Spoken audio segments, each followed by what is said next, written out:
Isang magandang umaga po sa ating lahat.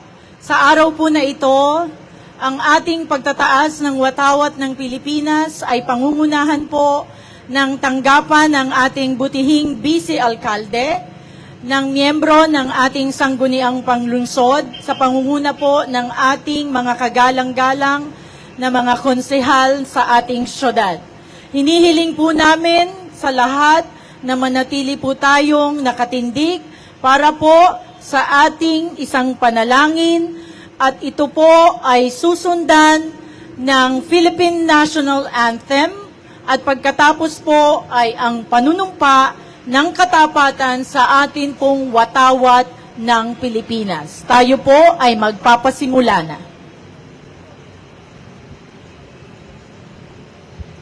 Sa ngalan ng Ama, ng Anak, at ng Espiritu Santo. Amen. Dakila at walang hanggan Diyos, pinupuri at pinasasalamatan ka namin sa pagtawag mo sa amin na maglingkod sa aming kapwa.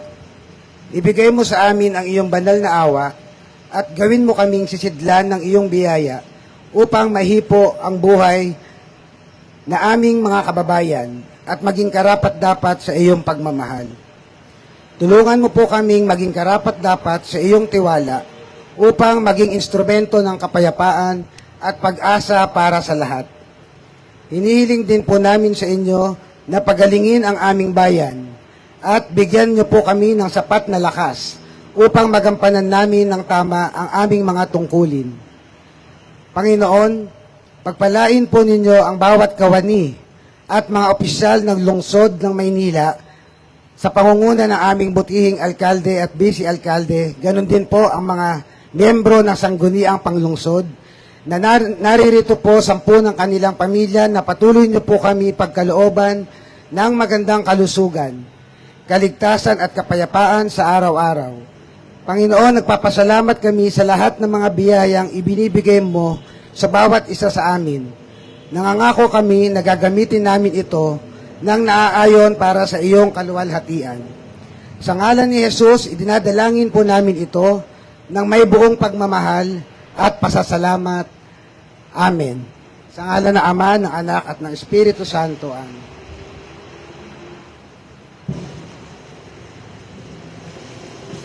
Yung magigil, perlas na sinanganan, alat ng puso, sa bibig mo'y buhay. Lupang hinirang, tuyang ka ng magiting, sa mandulupig, di ka pasisikin, sa dagat at bundok, sa simoy at sa langit mo baha. May dinagang tulat, awit sa pagkayang nilamahal, ang kisap ng watawat mo'y tagumpay na nagniningning, ang bituin at araw niya kailan pa may di magdidinig. Lupa ng araw ng wala di pagsinta, buhay langit sa piling mo. Aming di kaya ng bagay mang-aapi, ang mamatay lang dahil sa'yo.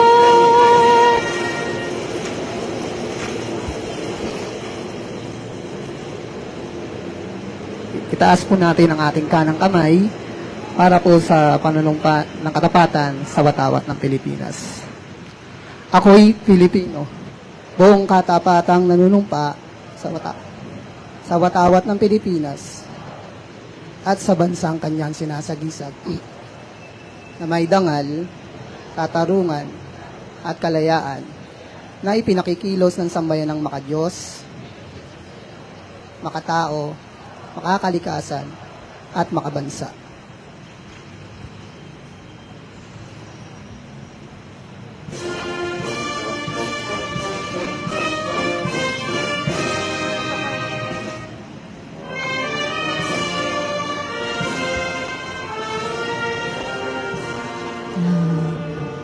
Lungsod naming mahal, tampok ng silanganan, patungo sa kaunlaran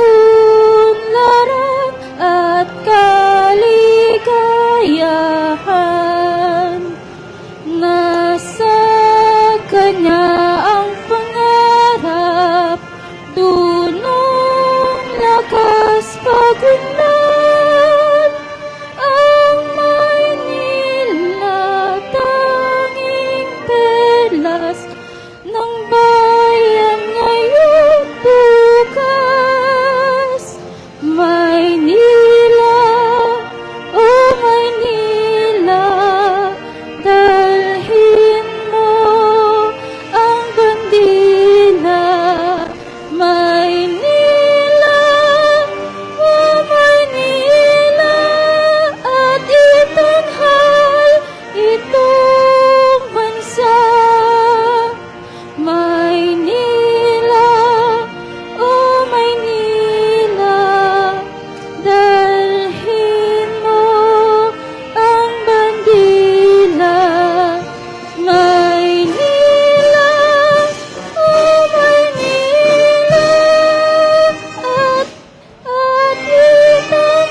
Maraming salamat po sa mga kasama naming kawani sa ating pamahalaang lungsod. Ang atin pong panalangin kanina ay pinangunahan ni Mr. John Bernard Ragasa at ang atin naman pong national anthem ay pinangunahan ni Ms. Casey Crisologo at ang panunumpa ay pinangunahan ni Matt Bakay. At ang atin pong awit ng Maynila ay pinangunahan naman po ni Miss Wendy Kayanan. Sa pagkakataon pong ito ay nais naming batiin ng magandang umaga ang atin pong ina ng lungsod, ang atin pong pinakapunong alkalde. Good morning po, Mayor Honey Lacuna. At sa pagkakataon pong ito ay nais naming ibigay sa inyo ang atin pong vice-alkalde ng lungsod, ang kagalang-galang Honorable Vice Mayor John Marvin Yul Servo Nieto.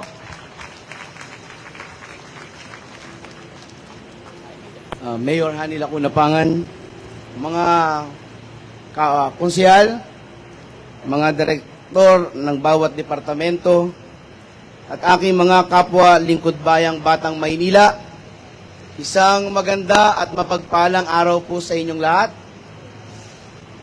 Ito po ang kauna-unahang pagkakataon na tayo po ay magpa-flag ceremony muli sa Freedom Triangle, na dati ay kinatatayuan ng monumento ni Mayor Arsenio Lacson, isang lingkod bayang Manileño na nagsumikap pagandahin, paunlarin at pagyamanin ang ating minamahal na lungsod. Naway magsilbing inspirasyon po siya sa ating lahat. Dahil bilang mga kawani ng gobyerno, tayo po ay may sinumpaang tungkulin na pagsilbihan ang ating kapwa ng malinis, may integridad at may takot sa Diyos para sa pag-asenso ng bawat Manileño.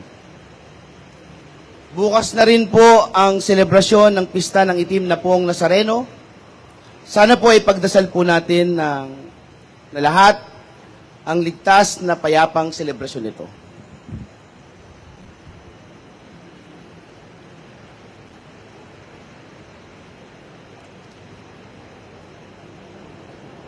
Naputol.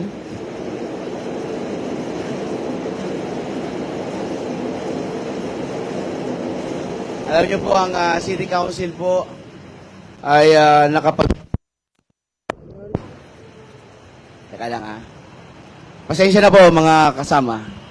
Babalik po ako sa aking cellphone dahil yung aking pong speech ay putol yung gitna. Walang second page. Ito po, mga kasama. Naway, bilang presiding officer ng Sangguniang Panglunsod ng Maynila, tayo po ay nakapagpasa ng 141 na ordinansa. Dahil po yan sa mga masisipag natin na konsehal. At 917 na resolusyon. Kabilang na po rito ang pag-aproba ng kabuang pondo ng lungsod ng Maynila na gagamitin para sa taong 2024, 23.2 billion. Na inakdaan ni Councilor Salvador Philip Lacuna. At ang ordinansa naman po na 8991 na nagbibigay ng allowance para sa mga minor de edad na PWD, person with disability, ng 500 kada buwan na inakdaan ni Councilor Pamela Fa Pugoso Pascual at Councilor Ian Bansay Nieva. At mahigpit na rin pong pinagbabawal ang nakasanayan ng ilang mga commuter sa ating lungsod ang pagsabit sa mga public utility vehicle o PUV na ipinagtibay sa bisa ng Ordinance Number 9003 na inakdaan ni Councilor Martin Marjun Isidro Jr. Tuloy-tuloy naman po ang pag-update natin sa official City Council of Manila website kung saan ang Manila po, ang lahat po ng mga listraturang naipasa ng konseho ay makikita na po doon. At sana po ay suportahan niyo po kami para sa ating sunod na proyekto na codification ng mga penal and general ordinances para sa misyon mas mapadali ang implementasyon ng mga ito. Maraming salamat po sa inyong lahat at wag po nating kalilimutan sa ating paglilingkod. Stay safe, stay healthy, stay happy always. At ngayon naman po, nais ko pong ipakilala sa inyo, nais ko pong ibigay sa inyo ang ating punong lungsod, ang ina ng lungsod ng Maynila, ang door-to-door doktora at ang tunay na simbolo ng isang lingkod bayang Manilenya. Ang aking inspirasyon sa paglilingkod, Mayor Hani Lacuna Pangan.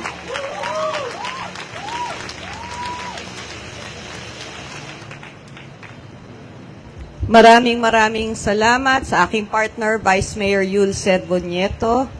Hanggang ngayon ba, kinakabahan ka pa? Good morning! Magandang umaga po sa inyong lahat.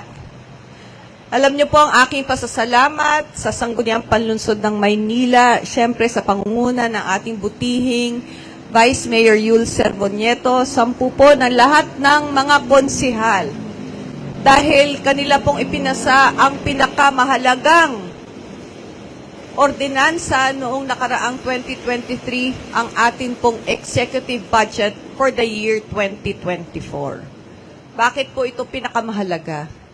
Dahil ito po ang pondong gugugulin natin sa lahat ng ating mga programa at proyektong ipatutupad sa buong taon dito po sa ating minamahal na lungsod ng Maynila. Maraming salamat po sa inyo. Pero nakalimutan po niyang banggitin na may dalawa rin po silang importanteng batas na ihinabol, na ipasa bago po kayo magdiwang ng Kapaskuhan. Yung 2 incentive para sa lahat ng mga empleyado, permanente man po o JO.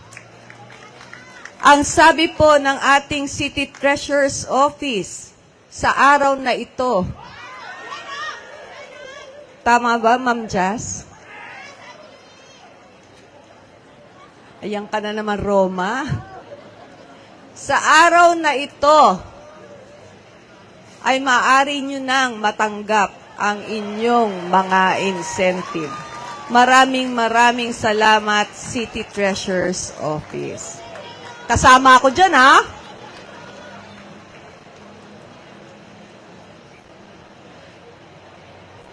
Nabanggit din po ng ating butihing Vice Mayor na bukas ang pagdiriwang o selebrasyon ng itim na Poong Nazareno. Sino ho ba dito ang mga deboto?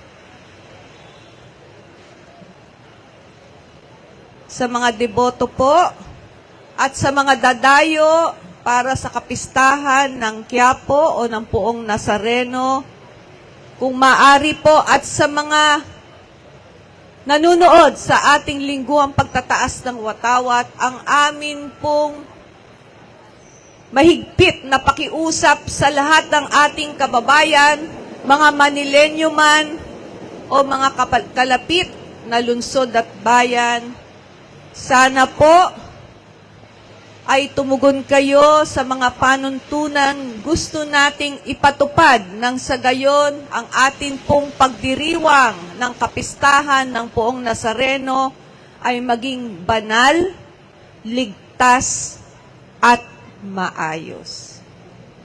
Mamaya pong gabi, alas 12 ng hating gabi, ay magkakaroon ng Misa Mayor sa Quirino Grandstand.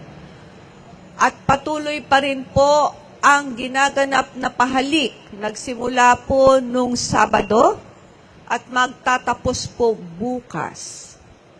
Sa lahat naman po ng mga sasama sa Traslasyon 2024, kami po ay nakikisuyo sa lahat ng ating mga kababayan. Gusto po nating makita si Jesus. Kaya't iwasan po natin ang sumampa sa bagong andas na ginawa para sa proteksyon ng poong Nazareno at proteksyon na rin po ng mga deboto. Sana po lahat ay tumugon sa mga simpleng mga pakiusap ng simbahan, ng ihos, at ng lokal na pamahalaan. Bilang pangwakas, gusto ko lang pong paalalahanan ang lahat ng mga kawani ng lungsod ng Maynila. Sa tamang pagsuot ng ating mga uniforme,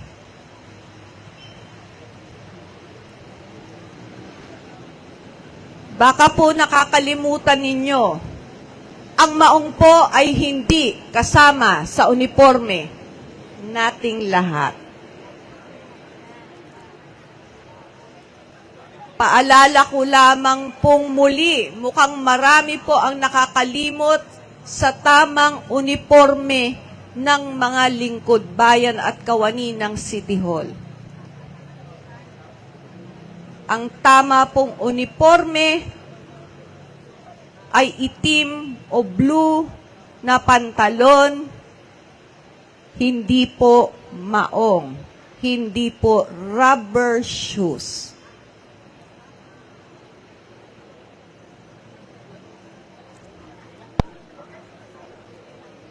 Nagkakaintindihan ho ba tayo?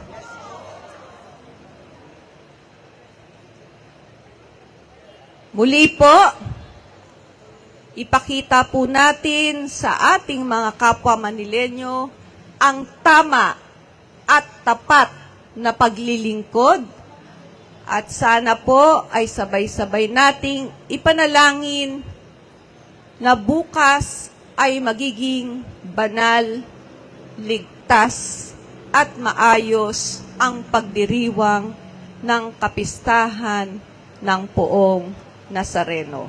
Magandang umaga po sa inyong lahat.